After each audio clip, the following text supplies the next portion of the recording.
Hello, dear students. How are you all? This is Meenu Budhwar and you are watching your own YouTube channel Mathematics by Meenu.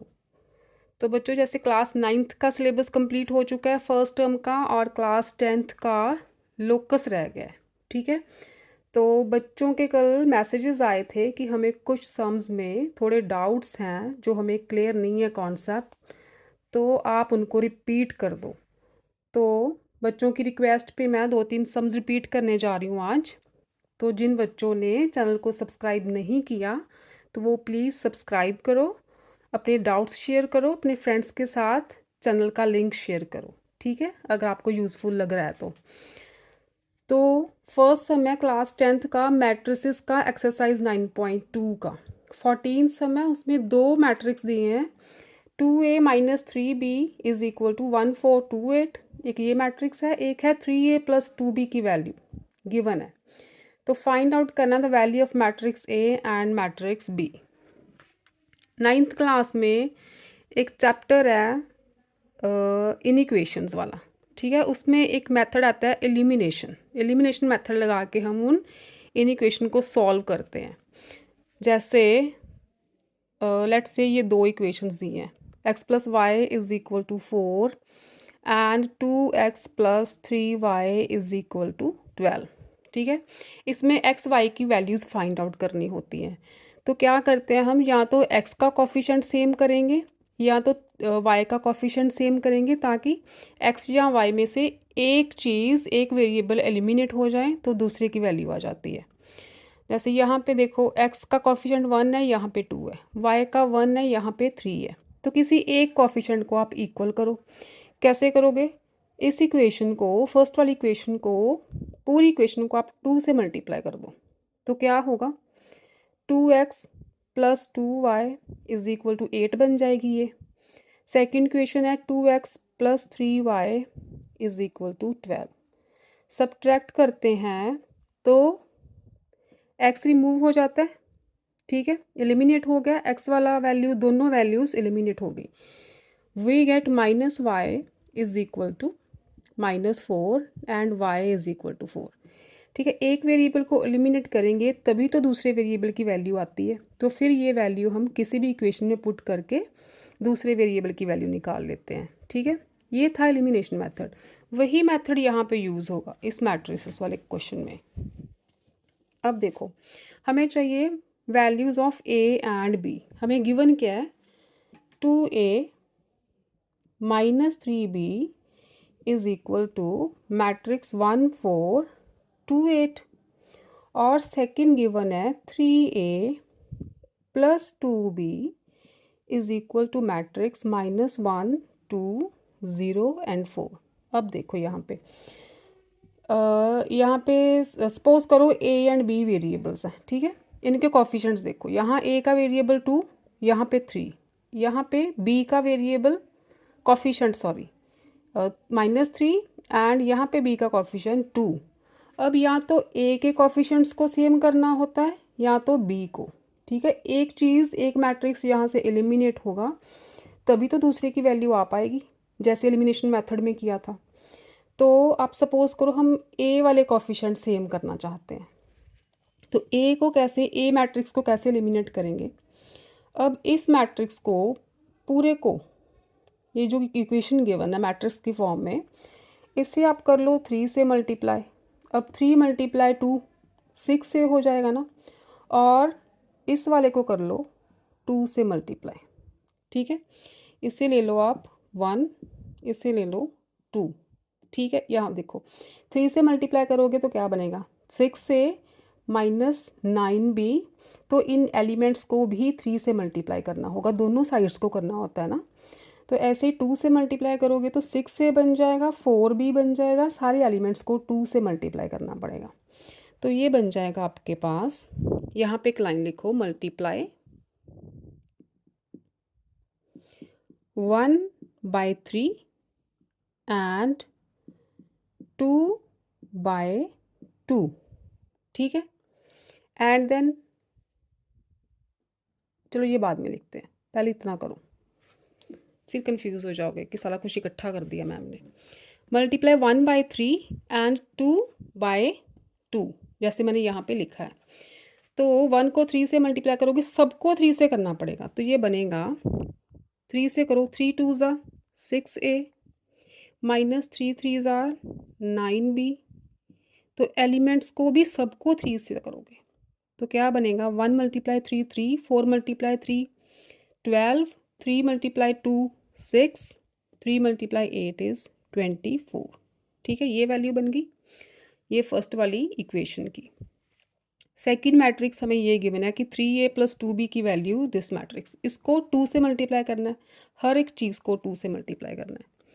3 2 ज़ा 6a, 2 2 ज़ा 4b is equal to, सारे elements को भी 2 के साथ करो, -2, 2 2 ज़ा 4 0 and 4 2 ज़ा 8। ठीक है, फाइनल ये मैट्रिक्स आ गए हमारे पास। अब देखो, अगर मैं लिखूं सबट्रैक्ट, इससे अब 3 ले लो, इससे 4 ले लो, सबट्रैक्ट 4 फ्रॉम 3। ठीक है, सबट्रैक्ट करो इन्हें, यहाँ पे कर देती हूँ डायरेक्ट, साइन चेंज करने हैं, प्लस माइनस माइनस, ये तो कैंसिल हो गया। ठीक है, अब देखो -9 -4 क्या बना, -13b, -9b -4b -13b। अब एलिमेंट्स को सब्ट्रैक्ट करना है, कैसे, पहले यहाँ पे लिख लेते हैं ऐसे, 3 12 6 24 -2 4 0 8। मैंने साथ लिख दिया ताकि आपको थोड़ी क्लैरिटी हो जाए कि कैसे माइनस किए। ये तो माइनस हो गई left side, minus minus plus हो गए, हमारे पास -13b आ गया। अब इधर देखो एलिमेंट्स को करना है, 3 प्रॉपर करती हूँ मैं, क्या आएगा, 3 माइनस है सेंटर में, -2, ये बना फर्स्ट एलिमेंट। ठीक है, 6 -0, इधर आ जाओ, 12 -4 एंड 24 -8। ठीक है, यहाँ तक क्लियर है, वैल्यूज़ फाइंड आउट करनी है बस। तो ये मैट्रिक्स आएगा आपका, 3 -2 इस +2 हो जाएगा, 5 6 -0 6 8 एंड दिस इज 16, 5 6 8 एंड 16। ठीक है, किसकी वैल्यू है ये, -13b की, किसकी वैल्यू है ये, -13b। तो इसका मतलब ये जो -13b है, इस मैट्रिक्स की वैल्यू आई है 5 8 6 एंड 16। राइट, अब b की वैल्यू यहाँ से क्या आएगी, ए भी फाइंड करनी है ना, ए बी मैट्रिक्स, b की वैल्यू ये -13 है, उधर जाके डिवाइड हो जाएगा, तो यहाँ पे लिख देते हैं 1/-13, ये आ गया b मैट्रिक्स। तो -1/-13 हर एक एलिमेंट, एवरी एलिमेंट के साथ ये मल्टीप्लाई होगा, तो 5 के साथ मल्टीप्लाई हुआ तो -5/13, 6 के साथ मल्टीप्लाई हुआ -6/13, 8 के साथ करोगे -8/13, 16 के साथ करो -16/13। ये वैल्यू है आपके पास मैट्रिक्स बी की। ठीक है, यहाँ तक क्लियर है, बी मैट्रिक्स निकल आया। अब आपको दो इक्वेशंस गिवन है, यहाँ पे इक्वेशन टाइप मैट्रिक्स गिवन है ना, जो हमें स्टेटमेंट में गिवन है, उनमें इस बी मैट्रिक्स की वैल्यू पुट करो, ये जो आई है वैल्यू, जैसे हमारे पास फर्स्ट यही था ना, ये मैट्रिक्स गिवन है ना, फर्स्ट वाले ले लेते हैं, ये गिवन है ना, 2a - 3b is equal to 1 4 2 8। इसमें b की वैल्यू पुट कर दो, तो क्या बनेगा, 2a - 3, b क्या है, -5/13, -8/13, -6/13 एंड -16/13। ये है, ये आ गया। ठीक है, क्या किया मैं, सॉरी ये बी की वैल्यू पुट की है, -3 इंटू बी है ना, तो बी की value is equal to matrix 1 4 2 and 8। ये मैट्रिक्स आ गया।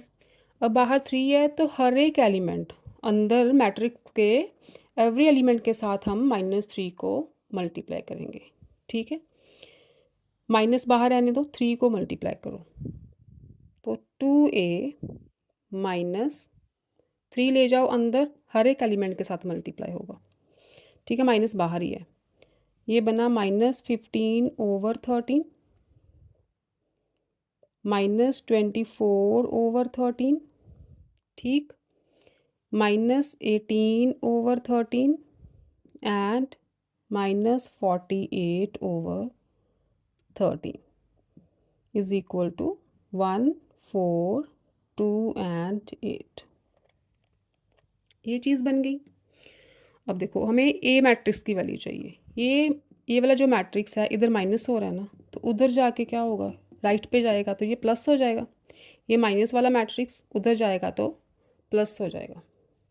तो क्या आएगा, 2a is equal to 1428 plus, ये माइनस था राइट पे गया तो प्लस हो गया, -15/13 -24/13 -18/13 एंड -48/13। ठीक है, माइनस की वैल्यू थी, राइट पे गई तो प्लस की हो गई। अब ऐड करना है, मैट्रिसेस को ऐड करना है। तो जैसे मैंने बताया था A11 A11 में ही ऐड होगा, A12 A12 में ही ऐड होगा। तो 2a की वैल्यू क्या आएगी, अब ऐड करो, 1 प्लस -15/3, तो प्लस माइनस तो माइनस होते हैं, 1 -15/13।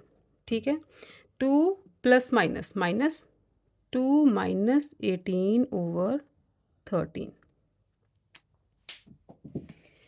Next is 4 minus plus minus again -24/13, 8 plus minus -48/13। LCM लेके अंदर वाले मैट्रिक्स करते हैं सॉल्व। यहाँ से रब कर दूँ, 2a की वैल्यू आई, एलसीएम लो 13, ठीक है, ये 1 है तो नीचे भी 1 ही हुआ, सबके डिनोमिनेटर में 1 ही है। एलसीएम लिया 13, 13 माइनस 15, यहाँ पे आ गया 13 माइनस 15। इधर एलसीएम लिया, सबका एलसीएम 13 ही आएगा, 13 4 आर 52, 52 माइनस 24। ठीक है, 13 LCM, 13 2s are 26 minus 18, again 13 LCM आ गया, 13 8s आर 104 माइनस 48। ठीक, ये बन गई 2a मैट्रिक्स की वैल्यू। अब देखो 2a की क्या वैल्यू आती है, 13 माइनस 15 -2, 52 माइनस 24, 52 माइनस 24, ये बना 8 एंड 2, -28/13। ठीक है, 26 माइनस 18, 8/13। यहाँ पे ये पॉजिटिव आएगा क्योंकि 26 इज़ बिगर देन 18, ये पॉजिटिव आ गया, ये भी पॉजिटिव आएगा, 104 माइनस 48 6 5, तो ये बन गया 56/13। ये आ गई 2a मैट्रिक्स की वैल्यू। ठीक है, हो सकता है प्लस माइनस में कहीं गड़बड़ हो जाए, मैं एक्चुअली आपको प्रोसेस समझा रही हूँ। ठीक है, आप थोड़ी कैलकुलेशन चेक कर लेना। तो यहाँ से ये 2a की वैल्यू है बच्चे, 2a की वैल्यू है ना, तो a की वैल्यू निकालने के लिए सारे यहाँ पे मल्टीप्लाई हो रहा है ना 2, तो a की वैल्यू कैसे निकलेगी, 1/2, ये 2 इधर आके डिवाइड हो जाएगा, तो 1/2 से सारे एलिमेंट्स को मल्टीप्लाई कर दो, या कहो कि 2 से सारे एलिमेंट्स को डिवाइड कर दो। यहाँ पे मल्टीप्लाई हो रहा है तो इधर आके डिवाइड ही होगा, -28/13, 8/13 एंड 56/13।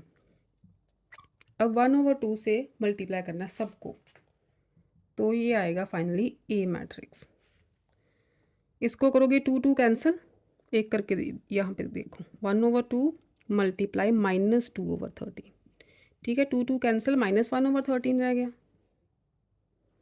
यहाँ से 1/2 मल्टीप्लाई 28 -14 रह जाएगा।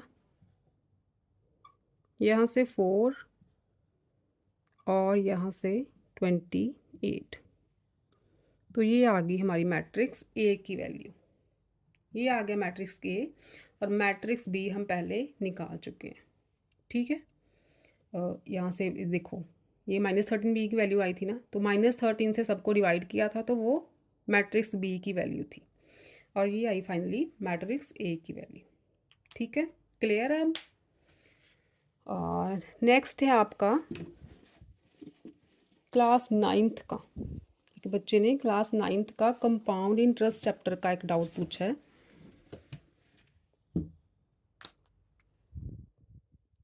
क्लास 9 एक्सरसाइज 2.2 सम नंबर 16। ठीक है, तो स्टेटमेंट है उसकी, simple interest on certain sum for 3 years is 225। Simple interest on certain sum for 3 years, कितने साल का? 3 years, दिया है ₹225। ठीक है, ये सिंपल इंटरेस्ट दिया है। And compound interest on the same sum at same rate for 2 years। Compound interest आपको सेम पे, ठीक है, सेम सम फॉर 2 years के लिए। यहाँ पे सिंपल इंटरेस्ट 3 years का है, कंपाउंड इंटरेस्ट 2 years का। तो ये आपको गिवन है 153 rupees. Find rate and principal. Find क्या करना है? Rate and principal. Principal is this certain sum. Certain sum बोला है ना, किस सम पे ये सिंपल इंटरेस्ट इतना लग रहा है, किस सम पे 2 साल का कंपाउंड इंटरेस्ट इतना बन रहा है, वो सम निकालना है, दैट इज प्रिंसिपल। ठीक है, और रेट फाइंड करना है। अब देखो, इसके लिए आपको पहले सिंपल इंटरेस्ट और कंपाउंड इंटरेस्ट में डिफरेंस समझना पड़ेगा कि इसमें डिफरेंस क्या है। एक एग्जांपल देके समझाती हूँ मैं आपको। सपोज करो आपने बैंक में 10,000 रुपीज़ डिपॉजिट किए हैं। 10,000 रुपये आप बैंक में डिपॉजिट करके आए हो, प्रिंसिपल हो गया ना वो। ठीक है, तो डिपॉजिट किए हैं, बैंक आपको 5% रेट पे इंटरेस्ट दे रहा है। सिंपल इंटरेस्ट कहो कि सिंपल इंटरेस्ट 5% रेट पे दे रहा है फॉर 3 years की बात है, तो 3 years लेते हैं यहाँ पे। टाइम समझ लो आपने 3 years के लिए 10,000 रुपये बैंक में डिपॉजिट कर रहे हैं। रेट कितना मिलेगा आपको? 5%। तो सिंपल इंटरेस्ट कैसे निकालते हैं हम? सिंपल इंटरेस्ट क्या होता है? PRT/100 होता है ना। ये मैं एग्जांपल दे रही हूँ, इसे सॉल्व नहीं कर रही अभी। ठीक है, इसे मैं बाद में सॉल्व करती हूँ, पहले समझ लो कि प्रोसेस है क्या एक्चुअली। सिंपल इंटरेस्ट कैसे निकालते हो? Principal multiply rate. रेट कितना है? 5। टाइम है 3/100, तो कितना बनाइए? 1500। इसका मतलब क्या बच्चों? सिंपल इंटरेस्ट 1500 रुपये मिल रहा है आपको 3 साल के बाद। तो इसका मतलब है कि 3 साल बाद जो आपने 10,000 रुपये डिपॉजिट करवाया ना बैंक में, तो बैंक आपको 3 साल के बाद 10,000 में 1500 रुपये ऐड करके एक्स्ट्रा दे रहा है। तो आपका टोटल अमाउंट कितना बन रहा है? 1500 इसमें ऐड कर लो, तो आपका बन जाएगा 11,500 रुपीज़। ठीक है, सिंपल इंटरेस्ट का मतलब ये है कि अगर आप 10,000 रुपये बैंक में डिपॉजिट करते हो 5% रेट पे 3 साल के लिए, तो 3 साल के बाद बैंक आपको, ये आपका सिंपल इंटरेस्ट बन रहा है 3 साल का, तो 11,500 रुपये बैंक आपको देगा। इसका क्या मतलब है, ये देखो 3 साल का सिंपल इंटरेस्ट कितना आ रहा है, 1500, 1500। तो इसका मतलब सिंपल इंटरेस्ट ऑफ 1 ईयर, अगर आप वही 10,000 रुपये 1 साल के बाद निकलवा लोगे कि हमें चाहिए अभी 1 साल के बाद ही चाहिए, तो आप मेरा अमाउंट वापस कर दो, तो आपको बैंक कितने पैसे देगा, 10,500 ही देगा। ठीक है, क्योंकि सिंपल इंटरेस्ट फॉर 1 ईयर तो 500 रुपये बन रहा है, 3 साल का अगर 1500 बन रहा है तो 1 साल का कितना बनेगा, डिवाइडेड बाय 3, 500। तो मतलब 1 साल के बाद बैंक आपको 10,500 रुपये दे रहा है, तभी तो 3 साल के बाद 1500 मिल रहा है, 11,500 रुपये। ठीक है, ये होता है सिंपल इंटरेस्ट। अगर बैंक बच्चों आपको 10,000 पे 5% रेट के हिसाब से कंपाउंड इंटरेस्ट दे, ये सिंपल इंटरेस्ट की बात है सारी, 500 500 500 3 साल में ऐड हो रहे हैं, सिंपल इंटरेस्ट सेम रहता है, 500 500 500 3 साल का आपका इंटरेस्ट बन गया 1500 और आपका टोटल अमाउंट बन गया 11,500। ठीक है, अगर बैंक आपको 5% रेट पे कंपाउंड इंटरेस्ट के साथ अमाउंट देता है तो कंपाउंड इंटरेस्ट में क्या होता है, देखो फर्स्ट ईयर के बाद आफ्टर 1 ईयर आपका कितना अमाउंट बन रहा था, आफ्टर 1 ईयर 500 रुपये ऐड हो रहे थे ना सिंपल इंटरेस्ट के हिसाब से, तो आपका अमाउंट बन रहा था 10,500।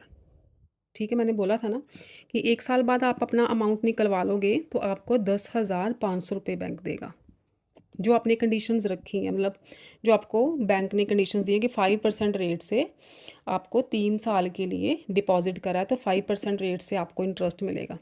तो इस हिसाब से 1 साल का इंटरेस्ट 500 बन रहा था, तो 1 साल के बाद आपका अमाउंट कितना बन रहा, अगर आप निकलवा लोगे, विदड्रॉल करवाओगे मनी अपना, तो आपको 10,500 रुपये मिलेंगे ना बैंक की तरफ से। अच्छा, ये हो गया आपका आफ्टर 1 ईयर का अमाउंट। तो आफ्टर 1 ईयर बच्चे, ये याद रखना आप, आफ्टर 1 ईयर जो पहले साल का सिंपल इंटरेस्ट और कंपाउंड इंटरेस्ट होता है ना, वो हमेशा सेम होता है, क्योंकि कंपाउंड इंटरेस्ट भी इसी अमाउंट पे लगना है। 10,000 पे आपने डिपॉजिट तो 10,000 ही करवाया था ना, तो 1 साल के बाद जो आपको इंटरेस्ट मिलेगा वो सिंपल इंटरेस्ट भी सेम होगा, कंपाउंड इंटरेस्ट भी सेम होगा, क्योंकि आपका अमाउंट 10,000 ही था पहले साल। दूसरे साल आपका अमाउंट बन गया ये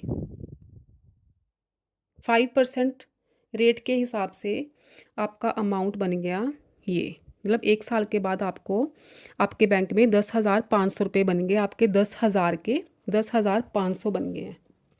तो कंपाउंड इंटरेस्ट में क्या होता है, सिंपल इंटरेस्ट में तो 500 500 500 ऐड होता गया, कंपाउंड इंटरेस्ट में क्या होता है, जब नेक्स्ट सेकेंड ईयर का इंटरेस्ट आपको ऐड होता है ना, तो वो इस अमाउंट पे ऐड होता है।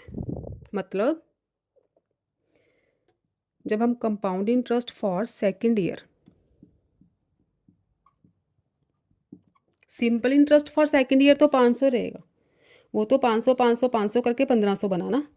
तो कंपाउंड इंटरेस्ट बच्चे कैसे निकालते हैं, सिंपल इंटरेस्ट में प्रिंसिपल तो उतना ही रहता है 3 साल के लिए, कंपाउंड इंटरेस्ट में क्या होता है, हर एक एक साल का कंपाउंड इंटरेस्ट निकालना होता है। जैसे फर्स्ट ईयर आपने 10,000 रुपये जमा कराए, डिपॉजिट जमा करवा के आए आप, आपको इंटरेस्ट मिला, इस हिसाब से 1 साल का निकालोगे तो ये बनेगा 500। 1 साल के बाद 5% रेट के हिसाब से 500 इंटरेस्ट बना, आपका 10,500 बन गया। ठीक है, अब ये आपका मनी है, बैंक में ये आपका मनी है ना 10,500। कंपाउंड इंटरेस्ट में क्या होता है, इस 10,500, ये जो आपका 1 साल के बाद आपका ये अमाउंट बन गया ना, तो दूसरे साल में जो आपको इंटरेस्ट मिलता है ना, वो इस अमाउंट पे मिलता है, 10,000 पे नहीं मिलता। कंपाउंड इंटरेस्ट में इसको प्रिंसिपल माना जाता है कि अब आपका 10,000 नहीं है, 10,500 रुपीज़ हो गए हैं, तो उस पे आपको इंटरेस्ट लगेगा। तो उस हिसाब से देखो, उस हिसाब से आपका क्या बनेगा, आप प्रिंसिपल लोगे ये, अब आपने समझ लो आपने 10,500 रुपये निकलवा लिए 1 साल के बाद, फिर से आपने वो डिपॉजिट करवा दिया कि अब मेरा ये मनी है 10,500। ठीक है, तो इस पे आप बैंक आपको इसी अमाउंट पे इंटरेस्ट देगी ना, 10,000 पे तो इंटरेस्ट दे दिया 1 साल का, दूसरे साल में आपके पास 10,500 रुपये हो गए। ठीक है, तो इस पे इंटरेस्ट लगेगा, तो ये बन गया प्रिंसिपल, रेट 5% ही रहेगा, ये सेकेंड ईयर के लिए, सेकेंड ईयर मतलब साल तो एक ही है ना, 100, ठीक है। ये कुछ बनेगा आपका 525, 525, ठीक है। दूसरे साल में सिंपल इंटरेस्ट मिलता तो 500 ही मिलता, अगर कंपाउंड इंटरेस्ट मिलता है तो आपको 525 रुपीज़, 525 मिल रहे हैं अगर कंपाउंड इंटरेस्ट लग रहा है तो। आपको समझ आ रहा है कंपाउंड इंटरेस्ट और सिंपल इंटरेस्ट में क्या फ़र्क है? सिंपल इंटरेस्ट हर साल 10,000 रुपये पे ही लगना है, लेकिन कंपाउंड इंटरेस्ट जो आपके एक एक साल के बाद इंटरेस्ट ऐड हो रहा है, तो उस पे एक साल के बाद आपके पास इतनी मनी हो गई तो उस पे इंटरेस्ट लगेगा, तो उस हिसाब से ये आपका प्रिंसिपल हो गया। दूसरे साल के बाद कंपाउंड इंटरेस्ट के हिसाब से ये आपका प्रिंसिपल था, उसमें 525 और ऐड हो गए। अगर सिंपल होता तो 500 ही और ऐड होते, आपका 11,000 बन जाता 2 साल के बाद। लेकिन कंपाउंड इंटरेस्ट के हिसाब के, अगर कंपाउंड इंटरेस्ट दे रहा है बैंक, तो आपके पास कितने बने 2 साल के बाद 5 टू 11,025 रुपये, ठीक है। अगर कंपाउंड इंटरेस्ट पे आपने अमाउंट दिया है बैंक को, अगर आपको बैंक कंपाउंड इंटरेस्ट लगा रहा है तो आपको 25 रुपीज़ दूसरे साल के बाद एक्स्ट्रा मिल रहे हैं, ठीक है। अब देखो कंपाउंड इंटरेस्ट में और सिंपल इंटरेस्ट में क्या डिफरेंस है, 25 रुपीज़ का। कंपाउंड इंटरेस्ट हमेशा थोड़ा सा ज़्यादा ही होता है सिंपल से, तो कितना डिफरेंस है 25 रुपीज़ का। अब बच्चे बस यहाँ से समझो कि ये जो 25 रुपीज़ हैं, 525 माइनस 500, ये जो 25 रुपीज़ आए हैं, ये एक्चुअली 25 रुपीज़ किस अमाउंट पे इंटरेस्ट लग रहा है? 10,000 पे इंटरेस्ट लगता तो 500 रुपये मिलते, ठीक है। 10,500 पे इंटरेस्ट लग रहा है, इसलिए 525 मिल रहे हैं। तो इसका मतलब ये जो 25 रुपये हैं, ये 25 रुपीज़, ये किसका इंटरेस्ट है? इस 500 का। 10,000 पे तो 500 ही मिल रहे हैं, 10,500 पे 525 मिल रहे हैं। तो इसका मतलब ये 25 रुपीज़ जो एक्स्ट्रा मिल रहे हैं आपको, वो किस पे इंटरेस्ट लग रहा है? इस 500 पे, जो अमाउंट एक साल बाद आपको ऐड हो चुका है। तो इसका मतलब ये जो 25 रुपीज़ है ना, ये इंटरेस्ट है ऑन 500 रुपीज़। ये जो 500 एक साल के बाद ऐड हो चुके हैं ना, उस पे 25 रुपीज़ आपको इंटरेस्ट एक्स्ट्रा मिल रहा है, ठीक है। तो बस ये सारा प्रोसेस है इसी क्वेश्चन में। इस क्वेश्चन में आप यहाँ पे समझो अब ये क्वेश्चन क्या कहता है। इस क्वेश्चन में है simple interest on certain sum for 3 years is equal to 225, ठीक है। सिंपल इंटरेस्ट 3 साल का 225 रुपये मिल रहे हैं। सर्टेन सम हमें नहीं पता कितने पैसे डिपॉजिट हुए हैं, लेकिन सिंपल इंटरेस्ट 3 साल के बाद उसे 225 रुपये ऐड हो रहे हैं, ठीक है। तो सिंपल इंटरेस्ट फॉर 1 ईयर निकालो यहाँ से, एक साल के बाद कितने ऐड हो रहे होंगे, 3 से डिवाइड करके 75 रुपीज़, ठीक। एक साल के बाद उस बंदे को 75 रुपीज़ उसके जो उसने डिपॉजिट करे थे उसमें ऐड हो रहे हैं हर साल 75 रुपीज़। अगर 100 डिपॉजिट किया है तो 175 मिल रहे हैं, अगर 1000 डिपॉजिट किए हैं तो 1075 रुपीज़ मिल रहे हैं, ठीक है। एक साल के बाद 75 रुपीज़ उसे इंटरेस्ट ऐड हो रहा है। और कंपाउंड इंटरेस्ट फॉर 2 ईयर्स, अब यहाँ देखो मैंने बोला था ना कि फर्स्ट ईयर में जब हम अपने पैसे डिपॉजिट करवाते हैं तो उसका सिंपल इंटरेस्ट और कंपाउंड इंटरेस्ट सेम होता है, क्योंकि अमाउंट तो हमारा शुरू में तो वही रहता है ना। शुरू में तो हमने ये तो नहीं होता कि हम बैंक में जाएं और बैंक जाते कहे हाँ जी आपका तो एक दिन में इंटरेस्ट इतना बढ़ गया है, आपका अमाउंट ये इतना हो गया, ऐसे तो नहीं होता। फर्स्ट ईयर में अगर हम 1,000 रुपये डिपॉजिट करवाएंगे तो उस पर जो इंटरेस्ट मिलेगा एक साल के बाद, तो वही कंपाउंड इंटरेस्ट होता है, वही सिंपल इंटरेस्ट होता है एक साल के बाद। बस ये याद रखने वाली बात है कि अगर फर्स्ट ईयर का निकालना हो ना आपने, तो कंपाउंड इंटरेस्ट और simple interest for first year हमेशा इक्वल होते हैं, ठीक है। अब देखो सिंपल इंटरेस्ट फॉर 1 ईयर, तो कंपाउंड इंटरेस्ट फॉर 1 ईयर भी सेम ही हुआ ना, फर्स्ट ईयर के लिए तो सेम ही रहेगा। अब उन्होंने बोला compound interest on certain sum for 2 years. क्या गिवन है आपको? For certain sum for 2 years क्या है? 153। 2 साल का कंपाउंड इंटरेस्ट इतना बन रहा है। फर्स्ट ईयर का कंपाउंड इंटरेस्ट 75 सेम है, सिंपल इंटरेस्ट होता है हमेशा। 2 साल के बाद कंपाउंड इंटरेस्ट इतना बन रहा है, इसका मतलब कंपाउंड इंटरेस्ट, ये फर्स्ट ईयर का compound interest for second year, पहले साल का कंपाउंड इंटरेस्ट तो सेम है, सिंपल इंटरेस्ट जितना ही, तो 2 साल का मिला के इतना है, तो सेकंड ईयर का कंपाउंड इंटरेस्ट फिर कितना हो गया? टोटल माइनस फर्स्ट ईयर का सॉरी 153 से 75 माइनस करो, वी गेट 78। अब देखो यहाँ बढ़ गया ना, सिंपल इंटरेस्ट मिलता तो 75 रुपीज़ ही मिलता हर साल। कंपाउंड इंटरेस्ट मिल रहा है सेकेंड ईयर के बाद, तो जैसे पिछले सम में 25 रुपीज़ एक्स्ट्रा ऐड हुए थे, तो इसमें 3 रुपीज़ एक्स्ट्रा ऐड हो रहे हैं। सिंपल 75 है, कंपाउंड 78 है, तो डिफरेंस क्या आया? Difference between compound interest and simple interest 78 minus 75 3 rupees. वहाँ पे जो 25 रुपीज़ आए थे ना, यहाँ पे 3 रुपीज़ आए हैं। अब ये 3 रुपीज़ किस वजह से ऐड हो रहे हैं? इस वजह से जो सिंपल इंटरेस्ट 1 मंथ के बाद प्रिंसिपल में ऐड हो गया ना, उस पे इंटरेस्ट लग रहा है 3 रुपीज़। ठीक है, तो 3 रुपीज़ किसका इंटरेस्ट हुआ फिर? इसका, इस पे 3 रुपीज़ इंटरेस्ट लग रहा है एक्स्ट्रा, तभी तो 3 रुपीज़ एक्स्ट्रा मिल रहे हैं, 78 मिल रहे हैं कंपाउंड इंटरेस्ट के हिसाब से। तो देखो अब सिंपल इंटरेस्ट का फॉर्मूला क्या होता है? PRT/100। यहाँ पे जब डिफरेंस निकालना है ना, तो उसके बाद एक लाइन लिखना,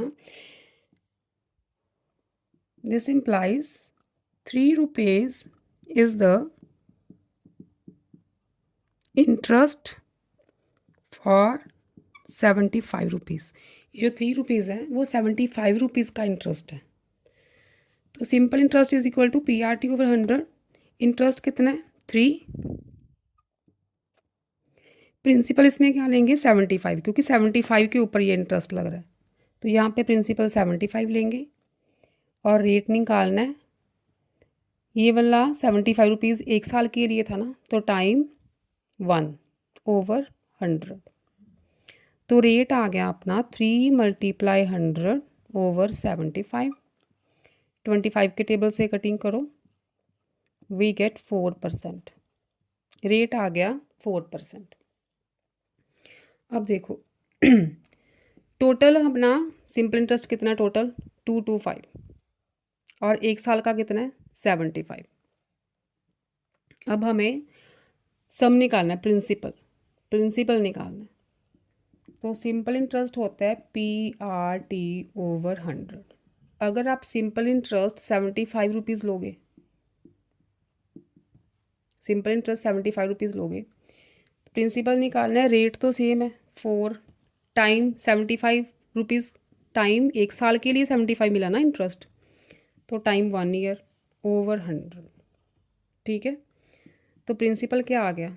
75 क्रॉस मल्टीप्लाई करो ओवर 4, 75 100/4, ये बनेगा आपका 4 1 4 8 7 5 रुपीज़। ये बन गया आपका प्रिंसिपल। मतलब इतने पैसे आपने डिपॉजिट करवाए हैं बैंक में 1875, इस 1875 पे आपको 3 साल के बाद सिंपल इंटरेस्ट मिल रहा है 225। मतलब इसमें हर साल 75 रुपीज़ ऐड हो रहे हैं, अगर आप सिंपल इंटरेस्ट आपको मिलता है तो। अगर कंपाउंड इंटरेस्ट के हिसाब से बैंक दे आपको पैसे, तो फर्स्ट ईयर में 75 ही ऐड होंगे, ठीक है, क्योंकि फर्स्ट ईयर के लिए कंपाउंड इंटरेस्ट और सिंपल इंटरेस्ट सेम है। सेकेंड ईयर में अब देखो फर्स्ट ईयर के बाद आपके पास कितना अमाउंट बना, 591। एक साल के बाद बैंक आपको 1950 रुपये देगा सिंपल इंटरेस्ट के हिसाब से। कंपाउंड इंटरेस्ट भी सेम है, आपको इतने अमाउंट मिलेगी। एक साल के बाद अगर आप विदड्रॉल कराओगे अपनी मनी तो 1950 देगा। आपने डिपॉजिट कितने करवाए थे, इतने। अगर कंपाउंड इंटरेस्ट के हिसाब से देना है उसने, तो कंपाउंड इंटरेस्ट सेकेंड ईयर में कितना लग रहा है, 78। तो अब इसमें अगर सिंपल इंटरेस्ट होता तो 75 ही ऐड होते। ठीक है, अगर कंपाउंड इंटरेस्ट देना है बैंक ने तो आपको 3 रुपीज़ एक्स्ट्रा मिल रहे हैं, 2028। ठीक है, सिंपल इंटरेस्ट के हिसाब से आपको मिलते 2025 और कंपाउंड इंटरेस्ट के हिसाब से आपको मिल रहे हैं 2028। ठीक, तो ये है आपका डिफरेंस कंपाउंड इंटरेस्ट और सिंपल इंटरेस्ट में। जैसे जैसे हमारा अमाउंट बढ़ता जाता है ना, तो नेक्स्ट इंटरेस्ट इस अमाउंट पे लगेगा, उससे नेक्स्ट इंटरेस्ट इस अमाउंट पे लगेगा। सिंपल इंटरेस्ट में हमारा यही प्रिंसिपल रहता है हमेशा, लेकिन कंपाउंड में जो एक एक साल के बाद हमारी रकम बनती है ना, उस पे इंटरेस्ट लगता है। ठीक है, इसलिए कंपाउंड इंटरेस्ट थोड़ा सा ज़्यादा होता है। तो ये था आपका सम नंबर 16 एक्सरसाइज 2.2 क्लास 9 का। और बच्चों को भी अगर कोई डाउट है तो आई विल क्लियर। तो इस सेशन में ये 2 सम्स के लिए ही 40 मिनट्स हो गए हैं, तो इतना ही बहुत है। नेक्स्ट में फिर थोड़े से डाउट क्लियर करूँगी बच्चों के। तो फिर मिलते हैं बच्चे मैथमेटिक्स बाय मीनू में। और अगर आपको कंटेंट अच्छा लग रहा है, समझ आ रही है, तो अपने फ्रेंड्स के साथ प्लीज़ शेयर करो, चैनल को सब्सक्राइब करना मत भूलो। तो नेक्स्ट हम करेंगे क्लास 10th की एक्सरसाइज 7.3 रहती है थोड़ी सी। ठीक है, तो वो शाम को करेंगे। Till then stay safe, stay happy, keep learning बच्चों। Bye bye, love you all.